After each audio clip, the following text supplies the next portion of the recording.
নমস্কার বন্ধুরা, আশা করছি তোমরা সবাই খুব খুব খুব ভালো আছো। তো দেখো, গঙ্গার পাড়ে যদি একটা বট গাছ থাকে তাহলে গঙ্গার পাড়ের দৃশ্যটা কেমন লাগে।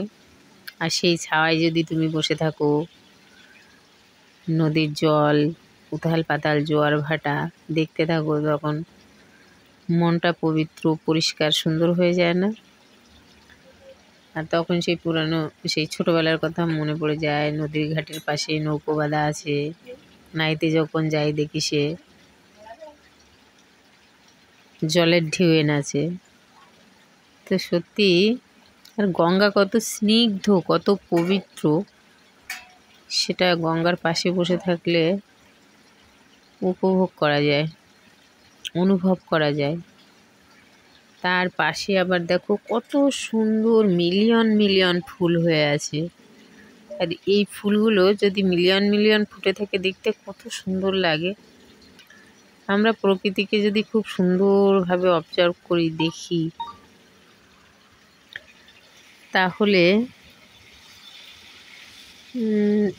এই মানুষের সঙ্গে কথা বলার থেকে মনে হয় প্রকৃতির সঙ্গে কথা বলাই খুব দামি একটা বিষয় মনে হয়। আর এই ফুলগুলো কি সুন্দর ফুটেছে, এর গাছগুলোর গায়ে কাঁটা কাটা, কিন্তু ফুলগুলো গোলাপি কালারের, দেখতে এত সুন্দর, সবুজের মাঝখানে গোলাপি। আবার যেতে যেতে দেখলাম অনেক দিন পরে গরুর গাড়ি মহিষের গাড়ি। তো গরুর গাড়ি দেখে মনে হচ্ছে সেই রবীন্দ্রনাথ ঠাকুরের কবিতার কথা। এই যে আবার মাঠে আবার অনেক দিন পরে লাঙল চাষ দেখলাম, গ্রামের বাড়িগুলোর দেওয়ালে ঘুঁটে ভাঙা, এগুলো অনুভূতির বিষয়।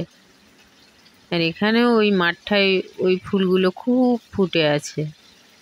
আর পাশে পাশে এই বাবলা গাছের হলুদ ফুলগুলো খুব দ্রুত যাচ্ছে তো গাড়ি, সেই জন্য বোঝা যাচ্ছে না। খুব সুন্দর প্রাকৃতিক দৃশ্য। আর এই যে মুর্শিদাবাদের এই জায়গাটা দেখলেই মনে হয় কি, এখানের পরেই মনে হয় পাহাড় আছে। কেননা এখান থেকে লাল মাটির শুরু হয়েছে। এখানে সব জায়গায় লাল মাটি। আবার মাঝে মাঝে দেখছি এখন গরুর খাটাল হয়েছে। আগে যখন যেতাম ওইদিকে, তখন এত খাটাল এত কিছু দেখিনি। মানুষ উন্নত হচ্ছে, সব ব্যবসা বাণিজ্যের সঙ্গে যুক্ত হচ্ছে। এই দিকটা একদম ফাঁকা ছিল, একদম ফাঁকা। আর কত বিঘা বিঘা জমি পড়ে আছে। মাঝে মধ্যে দেখছি প্রচুর ছাগল, ভেড়া। তো এখন পশু চাষের দিকেও মানুষ এদিকে নজর দিয়েছে দেখছি। আর জমিগুলো এত উঁচু, সব জায়গায় সবসময় জল থাকে না, তো তাই সব জায়গায় সমানভাবে চাষ হয় না আর কি। তো এই যে এই বট গাছের শিকড়গুলো দেখলেও আমার খুব ভাবতে ইচ্ছা করে যে এগুলো কীভাবে তৈরি হয়েছে, প্রকৃতি কি দিয়েছে আমাদের, আমরা তো সেইভাবে প্রকৃতির দিকে তাকিয়ে দেখি না। তো বন্ধুরা, আমার আজকের ব্লগটি এই পর্যন্তই।